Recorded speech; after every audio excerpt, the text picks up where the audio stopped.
Ons hulp is in die naam van die Here wat die hemel en die aarde gemaak het. Die Here wat vir altyd getrou bly. Die Here wat vir ons die werk van sy hande nooit ooit in die steek sal laat nie. Amen.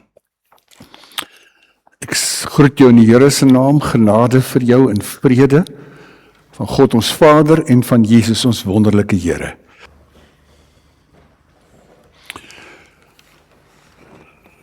Met watter liggaamsdele dien jy die Here? Met watter liggaamsdele dien jy die Here? Kan het maklik maak? Dit is nou nie 'n skoolvraag nie. Dit is nou sommer net 'n vraagie. Alles begin met 'n H. Die eerste ding waarmee jy die Here dien is jou kop, hoof. Jy moet oor God dink. Jy moet oor God se wonderlike goed, kan jy maar redeneer. Jy kan selfs vir God vra. So, jy dien God met jou kop. Jou tweede groot vraag, of groot H, is jou hart. Jou hart is jou gesindheid. Jou hart is jou gevoelens, maar is ook jou besluite. So as ek God wil dien, as ek God wil lief hê, dan moet ek om met my kop dien, maar ook met my hart, en die laaste H is my hande, né? Want wat baat dit, sê Jakobus, as jy sê jy die Here lief, maar jy doen dit nie. So die Here kom na ons toe, en hy sê, jy moet my met jou hele wese dien.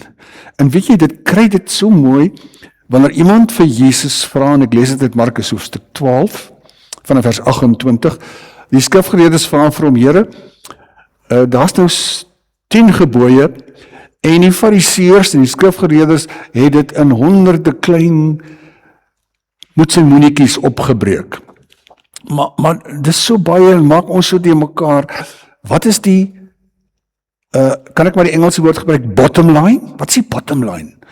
En dan sê die Here dit, Jesus antwoord hom, die eerste is, luister Israel, die Here onse God is die enigste Here.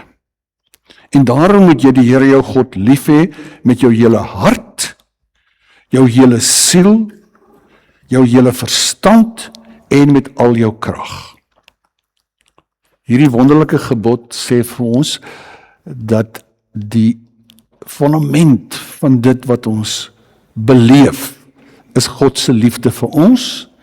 Daarom is hy ons God wat ons gered het en sy seun vir ons gegee het, maar is ook die God wat ons met kop, hart en hand mag lief hê. Maar saam met liefde, en dis nou die uitdaging wat die Here weer vanmôre vir ons gee, om in liefde te leef, saam met liefde is ook geloof. Want ons is 'n geloofsgemeenskap. Ons glo goeters saam met mekaar. Saam met die hele wêreld, waar mense hulle self Christene noem, sê ons glo in God drie-enig. God die Skepper, Jesus die Verlosser en die Heilige Gees wat in ons woon. En ons gaan daai geloof nou staande bely deur dit te sing uit lied 450. Vader, Seun, Heilige Gees. Kom ons sing dit as 'n geloofsbelydenis. Ons gaan nou saam bid en vra dat die Here 2 wonderwerke moet laat gebeur. Hy moet sy woord in die eerste plek vir ons oopmaak, maar in die tweede plek moet hy ons vir die woord oopmaak. So ons gaan bid dat die Here regtig vanmôre vir ons sy woord beter sal laat verstaan. Ons sal inspireer daardeur en vir ons sal help om dit te gaan uitleef, maar dat ons ook sal bid dat die Here vir ons ontvanklik sal maak.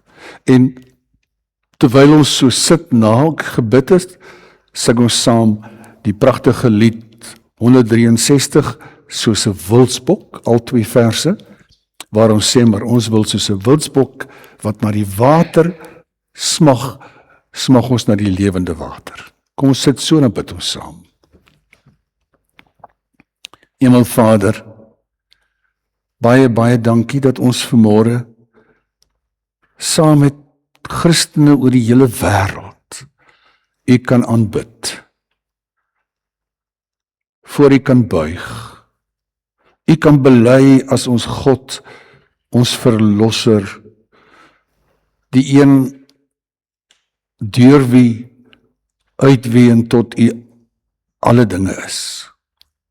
Dankie Jesus, dat U ons kom verlos het aan die kruis. Dankie Vader, dat U ons elke dag beskerm en bewaar. Dankie o Heilige Gees, dat U elke dag by ons is, U wat Jesus met ons is. Ons dank U, dat U vanmôre ook vir ons gebring het, om saam met ander gelowiges te buig en te luister na U woord. En daarom is my gebed nou, dat U hierdie oomblik vir ons heilig sal maak, en U naam sal verheerlik, in die verkondiging, in die hoor, en die uitleef van U woord. Amen. Iemand het eendag gesê, 'n ouer is net so gelukkig soos sy ongelukkigste kind. Stem jy daarmee saam? 'n Ouer is net so gelukkig soos sy ongelukkigste kind. Ek dink so baie keer aan baie jare gelede toe my middelste dogter, wat nou al oor die 50 is, toe sy so 21 is. Toe hoor ek hoe huil sy stikkend in die kamer, toe haar kerel haar uit die bloute verneek het met haar vriendin, en sy hom verloor het. En papi het gaan troos, mammy het probeer bystand bied, maar ergens sê sy, maar los my net 'n bietjie alleen, en jy hoor die snikke, en in jou siel is jy net so stikkend soos sy. Dis mos soos dit is dit nie so nie?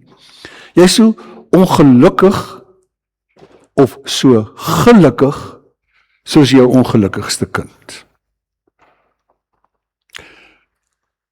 Is dit ook waar van God? Sou mens kon sê dat ons hemelse Vader ook net so gelukkig is soos sy ongelukkigste kind. Kom ek probeer dit op 'n ander manier sê, deur 'n vraag te vra. En ek dink die vraag staan op julle blaadjie. Dink jy God het witbroodjies?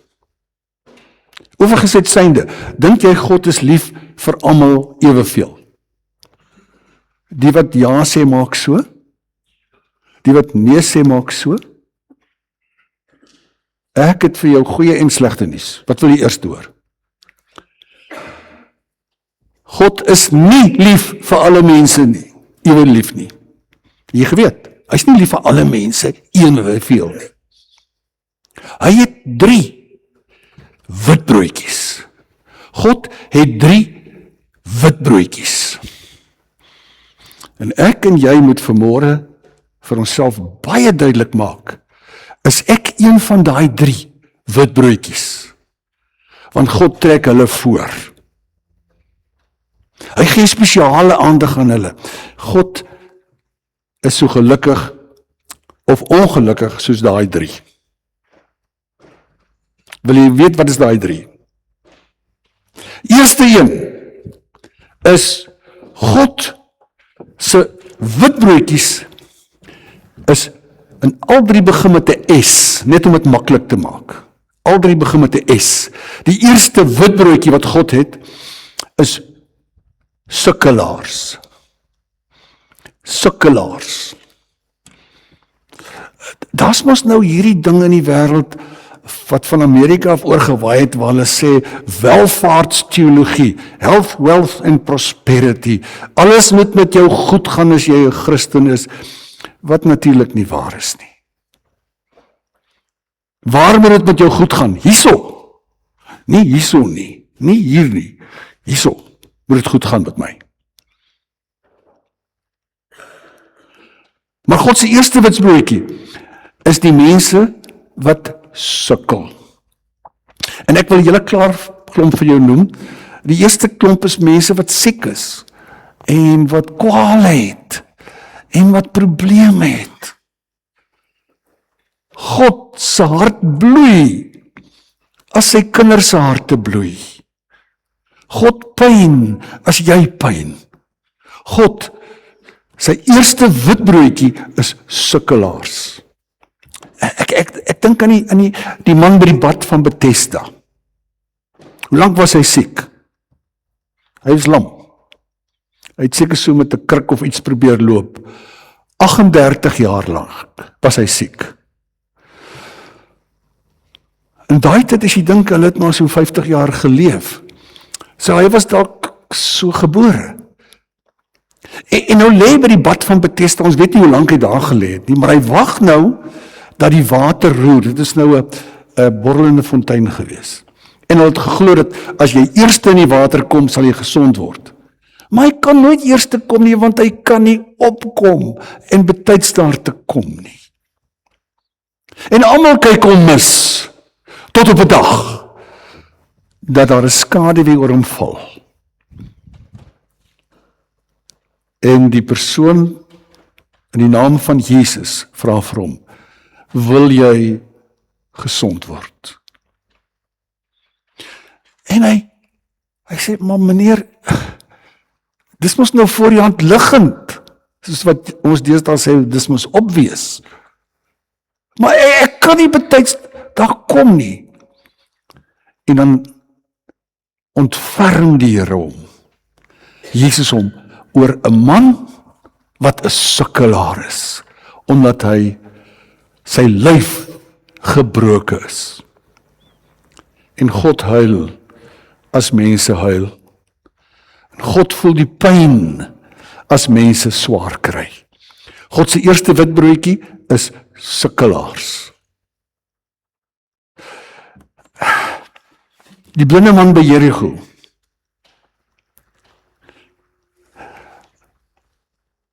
Jesus kom verbygestap. Almal is agter hom aan. En daar een kant onder 'n boom sit 'n blinde ou.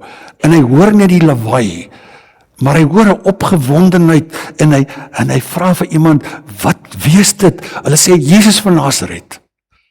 En toe weet hy, hierdie man gaan vir my omgee. En almal probeer hom stil maak, want hy sê, seun van Dawid, wees my genadig.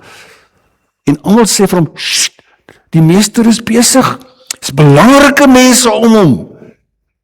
Mense wat hom volg en wil hom na hom wil luister. Jy tel die punt in die maat. En wat doen Jesus? Hy stop die lorry net daar. Sê bring hom.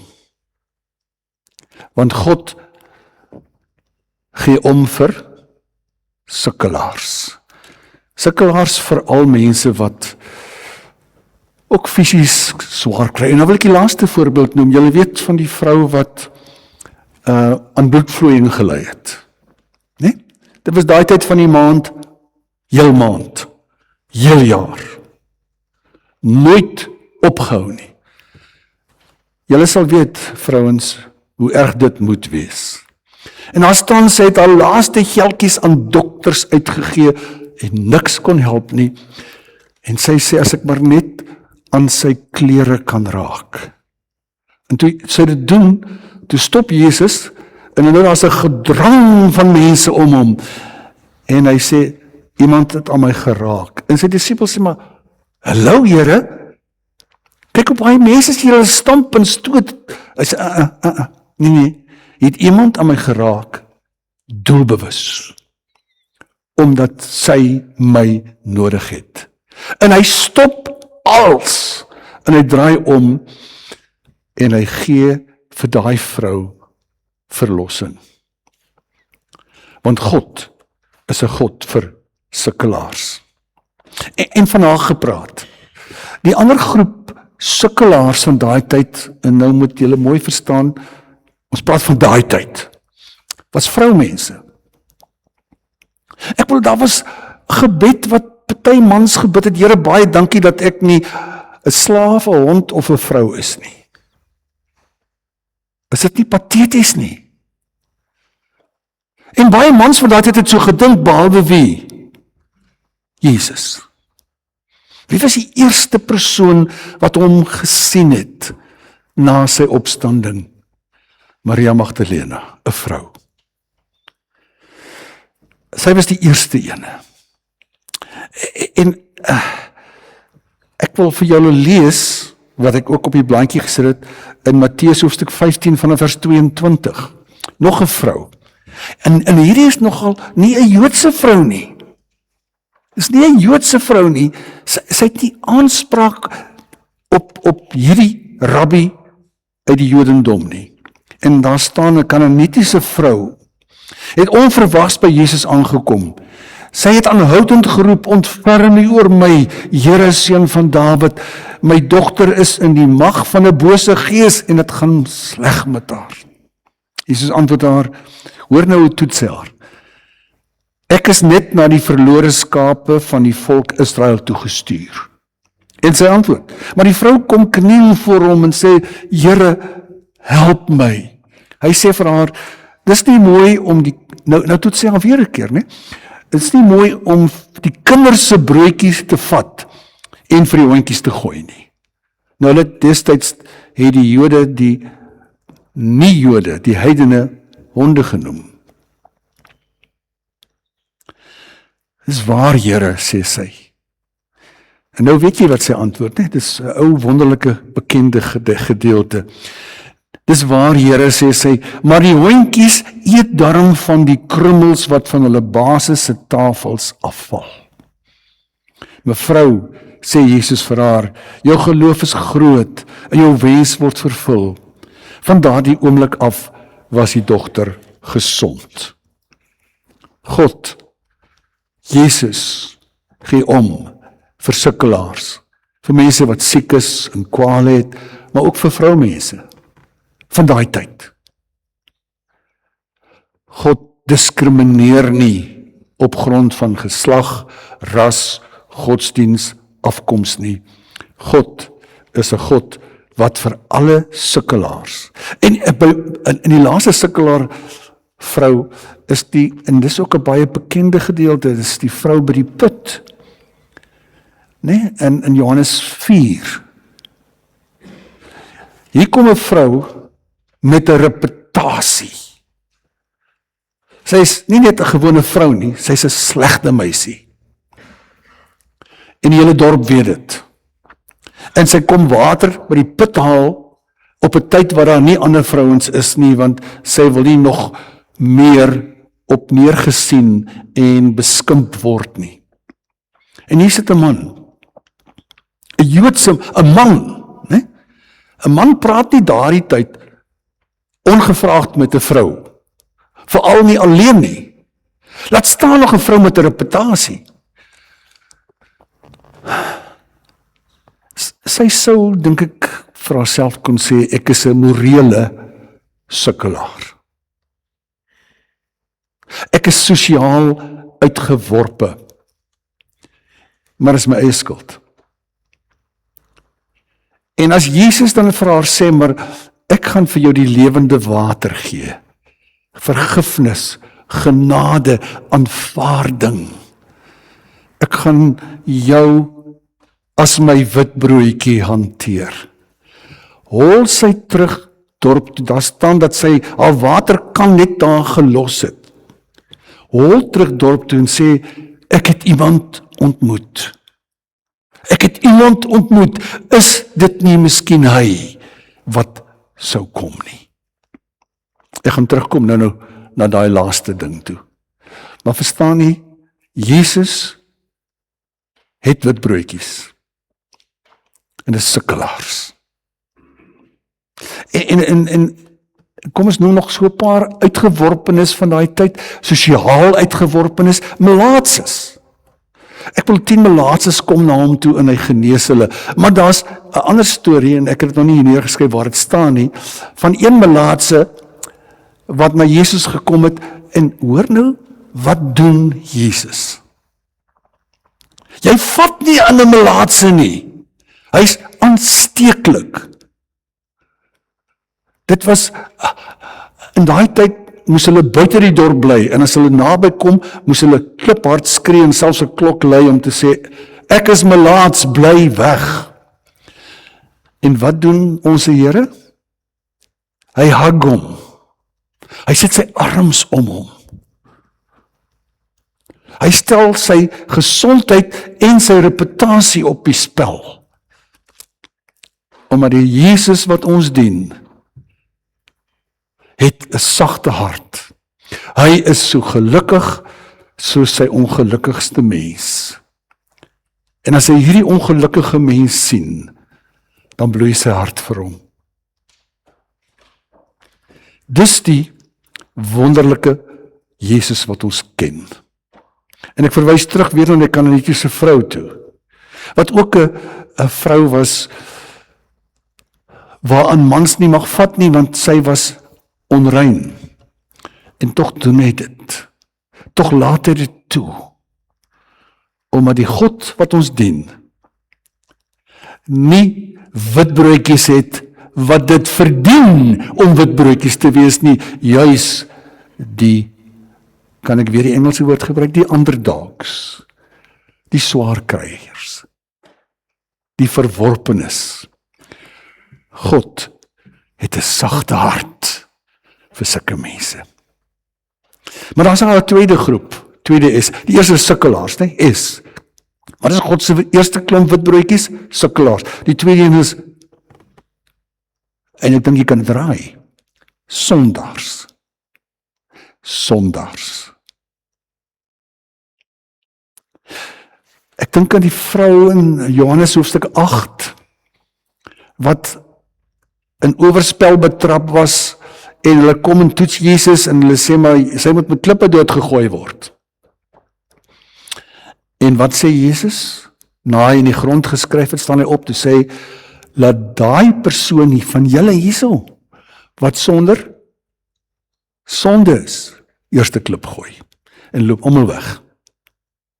En die sondaar, wat het geweet het, die vrou, bly agter. En hy sê, maar ek verwerp jou. Ek verwerp jou nie. Ek gaan die klippe, letterlik, of klippe van veroordeling, of van snobisme, of van wat ook al op jou gooi nie. Ek gaan jou 'n nuwe mens maak. God is die God van sondaars. En dan kry jy dit, en ek wil vir jou lees,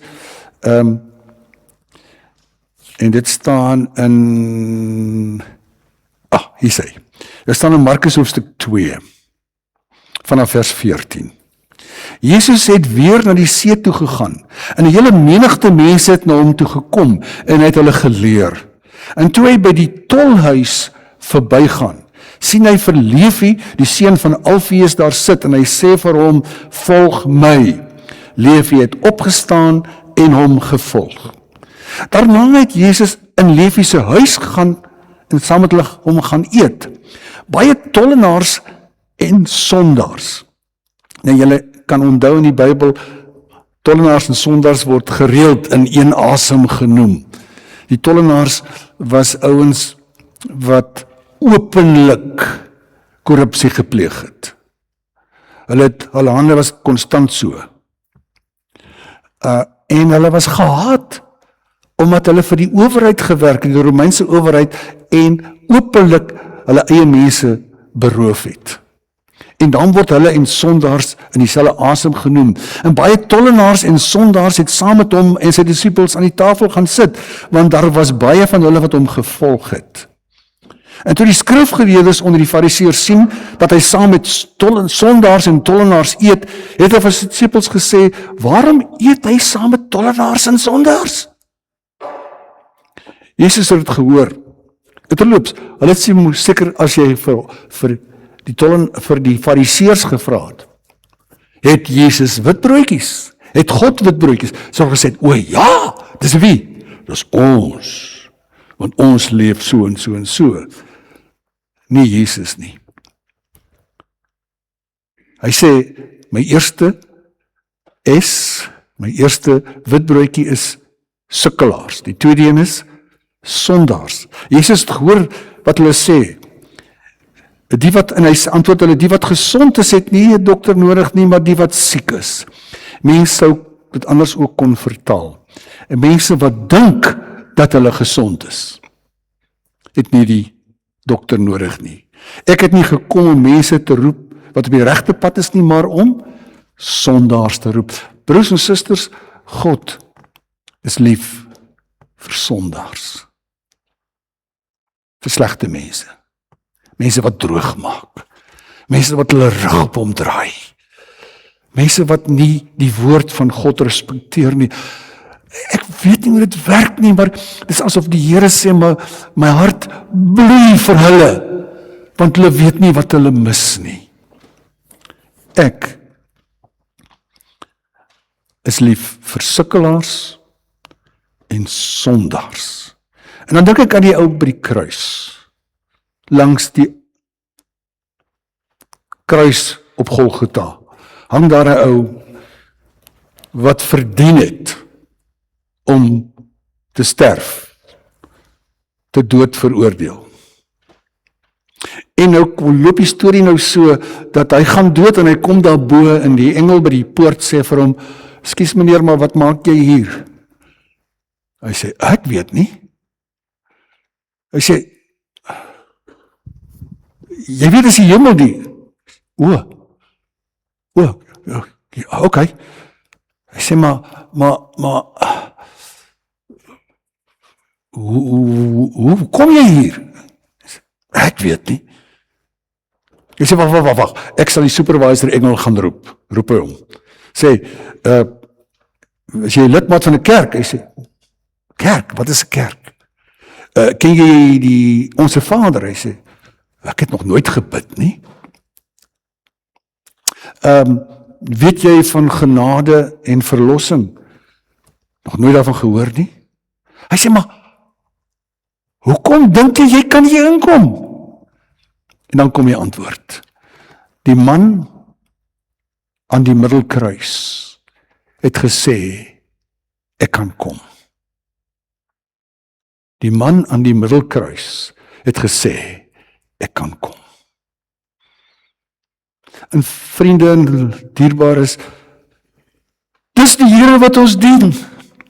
Hy hang tussen twee veroordeeldes en sy hart bloei, want ons Jesus is so gelukkig soos sy ongelukkigste kind.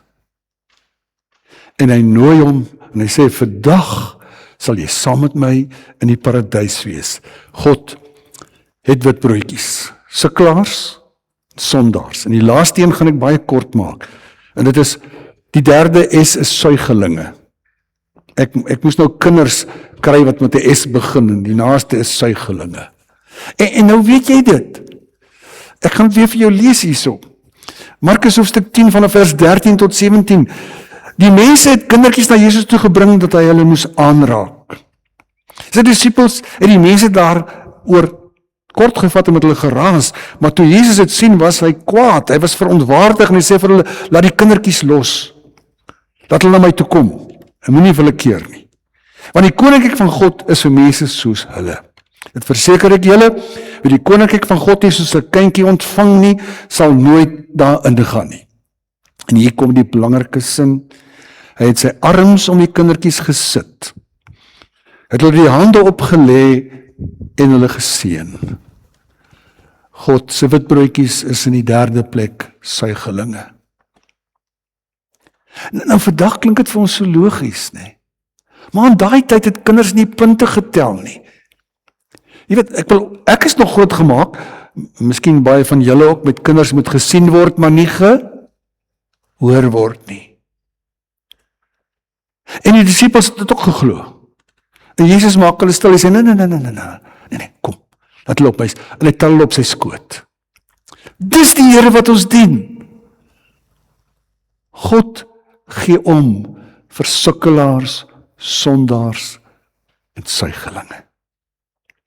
Die dogtertjie van Jairus, die Romeinse soldaat, weet ek nie, heidense Romeinse soldaat, deel van die vyand. Sy seentjie is siek. En Jesus sê, ga huis toe. Jou kind is okay. Want ek is so gelukkig, soos my ongelukkigste kind. Ek het witbroodjies.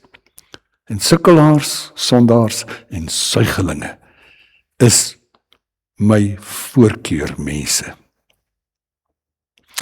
Maar nou is die vraag, en ek is amper klaar, wat maak Jesus met sy witbroodjies? En mense sou baie graag wil hê dat Jesus al die pyne en al die probleme van sukkelaars moet wegvat. En nou weet ek ook, en ek gaan nou net daarmee afsluit, ek weet ook dat sukkelaars baie keer sukkelaars is omdat hulle self maar in daai gemors beland het.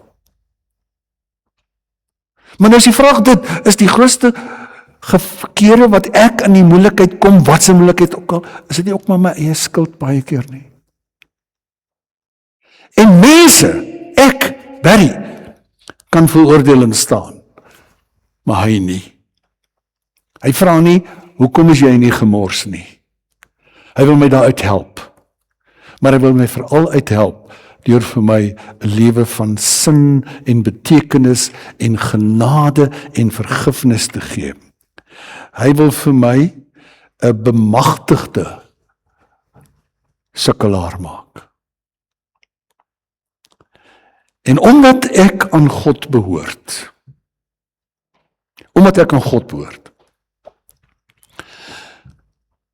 weet ek dat God ook sy hand uitsteek na my om my te help.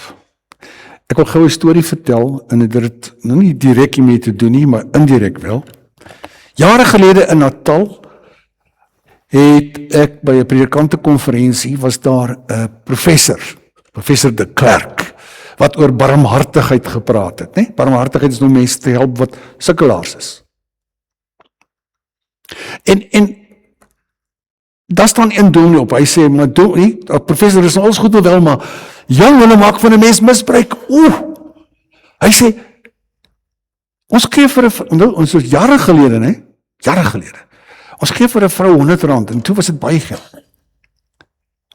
R100 om haar te help. En weet jy wat gaan koop sy met die R100? Sy kouse en chocolates. En die professor in sy liefdevolle wysheid sê, broertjie, die God wat ek dien, gun vir daai vrou sy kouse en chocolates. Want al wat ons wil gee is bully beef en ingelegde boontjies. Maar wat van haar mens wees? Wat van haar vrou wees? Ek weet jy sit nog bietjies lipstick seker ook gaan koop. Of parfuum. Want God gee om vir sukkelaars op soveel vlakke. En die sondaars, dis hoekom hy aan die kruis vir die sondaar langs hom kon sê, vandag gaan jy saam met my daar wees, want ek het vir jou gesterf. En nou kom die Here, in die derde is suigelinge, en die Here sê, maar as ek nie ook soos 'n kind word nie, dan diskwalifiseer ek myself. Nie God nie, ek doen dit self. God gee om vir sukkelaars, sondaars en suigelinge. Dis sy witbroodjies. Is jy een van daai drie? Ek is soms 'n sukkelaar, ek is altyd 'n sondaar, en soms is ek een van God se stoutste kinders. Maar dankie dat die Here, hy het nie servitute nie. Hy het nie voorwaardes nie. Hy stuur my nie eers terug om iets te gaan doen nie. Hy sê vir my, kom na my toe, wie? Almal. En broers en susters, ek vertel dit eendag, ek preek dit eendag jare gelede in 'n ander gemeente. En een van my vriende wat in die kerk is, kom na my toe en hy sê, Barry, daar is 'n 4de S. Ek sê vir hom, ja? Hy sê die 4de S is sendelinge. Sendelinge. Want die vrou by die put, toe sy Jesus ontmoet, toe hol sy terug en sy sê vir hulle, ek het iemand ontmoet, kom kyk! En sy sleep hulle as het ware terug. Sy word 'n wat? 'n sendeling. 'n geredde mens word 'n sendeling. Legio, die ou en wie daar so baie duiwels was, toe die Here hom genees, toe sê die Here vir hom, "Sst, is nog nie my tyd nie, moenie praat nie." Maar hoe meer die Here vir hom sê, "Sst," hoe meer babbel hy dit uit, want hy het iets om te deel. As God 'n sukkelaar, 'n sondaar en 'n suigeling in sy arms optel, kan my mond nie stil bly nie. Broers en susters, en laastens gaan ek dit net sê, en ek wil hê jy moet miskien oor middagetensstafel daaroor praat. En dit is, moet ons nie ook, soos Jesus, 'n sagte hart begin ontwikkel vir sukkelaars, sondaars en suigelinge nie. Amen. Hemelvader, dankie dat U vanmôre vir hierdie klomp van ons wat hier sit, wat ook maar almal sondaars is. En baie van ons is dalk ook sukkelaars op verskeie terreine. En in ons geloofslewe is ons dalk nog kinders. Dankie dat U ons nie verwerp, dat U ons nie wegstuur nie, maar sê, kom na my toe. Almal wat vermoeid en belas is, en ek sal vir julle rus gee. Dankie Jesus, dat U vanmôre ook vir ons roep, maar ook vir ons uitdaag, om die ander sukkelaars, sondaars en suigelinge, om ons raak te sien, en aan U voor te stel. Ek bid dit vir hierdie gemeente. Ek bid dit vir elke sukkelaar in ons omgewing. Vir sondaars wat nog nie U genade beleef het nie. En vir letterlik ook vir kindertjies, wat in hierdie lewe van kleins af swaar kry. Maak vir my U hand, U hart, U verstand. In Jesus se naam. Amen.